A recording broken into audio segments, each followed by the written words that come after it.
Tu as déjà tout donné pour quelqu'un. Ton temps, ton amour, ton énergie.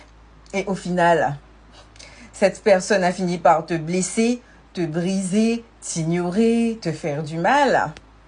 Eh bien, cette vidéo est faite pour toi. Tu pensais que cette personne te respecterait, qu'elle serait juste envers toi.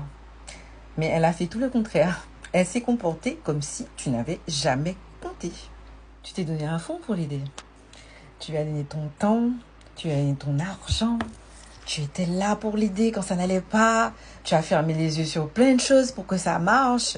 Tu as vraiment donné ta personne, quoi. Ben, qu'est-ce que tu as récolté? La fatigue et le fait d'être vidé, on va dire. Pourquoi on donne tout? Généralement, on donne tout parce qu'on pense que la personne en face fera pareil pour nous. Voilà. Parce qu'on la considère, on l'apprécie, on l'aime sincèrement, on la traite des fois comme un membre de notre famille. Voilà. Quand ça fait mal et qu'il y a ce moment ultime où vraiment tu commences à ouvrir les yeux, ou même tu te rends compte que si tu avais glissé sur le sol, cette personne ne se serait même pas approchée de toi pour te donner la main, pour t'aider à te relever. Et bien là, c'est le choc. Parce que tu te rends compte que cette personne t'a trahi, qu'elle t'a utilisé, et que tu lui as bien servi en vrai. Mais c'est là que tu commences à douter de toi. Mais c'est pas bien. Parce qu'en fait, au fond, en vérité, c'est pas toi le problème. C'est pas de ta faute en fait, si cette personne est ingrate. Nous sommes de bonnes personnes. On croit en la loyauté, en l'amour, en l'amitié sincère. Et quand on aime vraiment. On donne tout, on est là pour la personne, on fait tout. Et on tombe souvent sur des personnes qui prennent sans jamais rendre, qui n'ont pas d'état d'âme, qui sont égoïstes, qui nous manipulent, qui sont sans foi ni loi et qui n'ont rien à faire de ce qui nous arrive. C'est à ce moment-là qu'on réalise qu'on s'est fait utiliser et on est pratiquement tout seul à se battre dans cette relation. On finit abandonné, vidé, abattu et c'est totalement injuste. Généralement, à ce moment-là, on ressent des émotions normales, hein, comme la douleur, la tristesse, la peine, la frustration, ce sentiment de n'avoir aucune valeur. Ce sont des émotions normales et naturelles. Ce n'est jamais un tort d'avoir bon cœur. C'est surtout ce qu'il faut retenir. Hein. Il ne faut jamais se remettre en question quand on a tout fait bien, qu'on a été sincère, qu'on a vraiment donné de notre personne, quand on a été de bonne foi. Le seul tort qu'on pourrait avoir réellement, c'est de se blesser soi-même en continuant à s'accrocher à ce qui nous détruit, quoi. Si la personne en face, elle ne se rend pas compte de ce que tu fais pour elle, tu peux pas continuer à t'accrocher, à rester là. Il faut te préserver. Il faut penser à toi, il faut t'éloigner. Voilà, ces personnes-là prennent ton amour et ta présence pour acquis.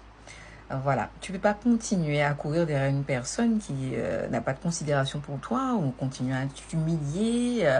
Voilà, généralement, ces personnes-là ont une frustration. Elles sont peut-être même malheureuses dans leur vie et projettent leur mal sur toi.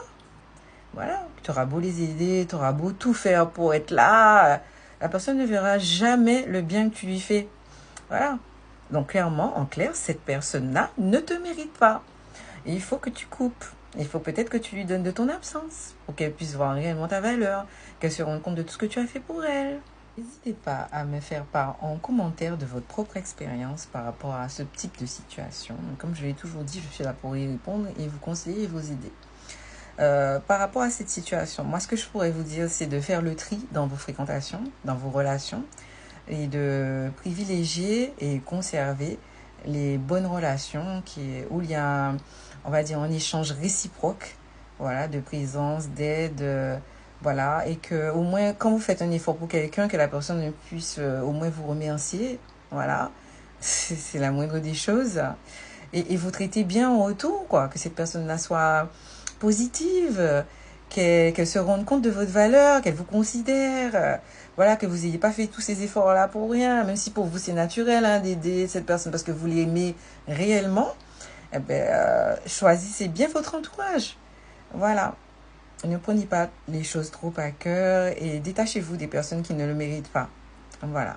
En conclusion, je dirais que il est vrai que tu as un bon cœur, il est vrai que tu as un grand cœur, mais le monde a besoin de personnes comme toi. Ne le ferme pas. Franchement, reste comme tu es. Surtout, c'est naturel pour toi d'être comme ça. Ne change pas. Il faut juste maintenant que les efforts que tu fournis, tu les tournes vers des personnes qui le méritent, des personnes qui te protègent, qui te respectent, qui voient ta valeur. Voilà, des personnes qui font tourner un échange de bons procédés d'énergie réels. Voilà. Je dirais que la réciprocité est une valeur importante. Oui.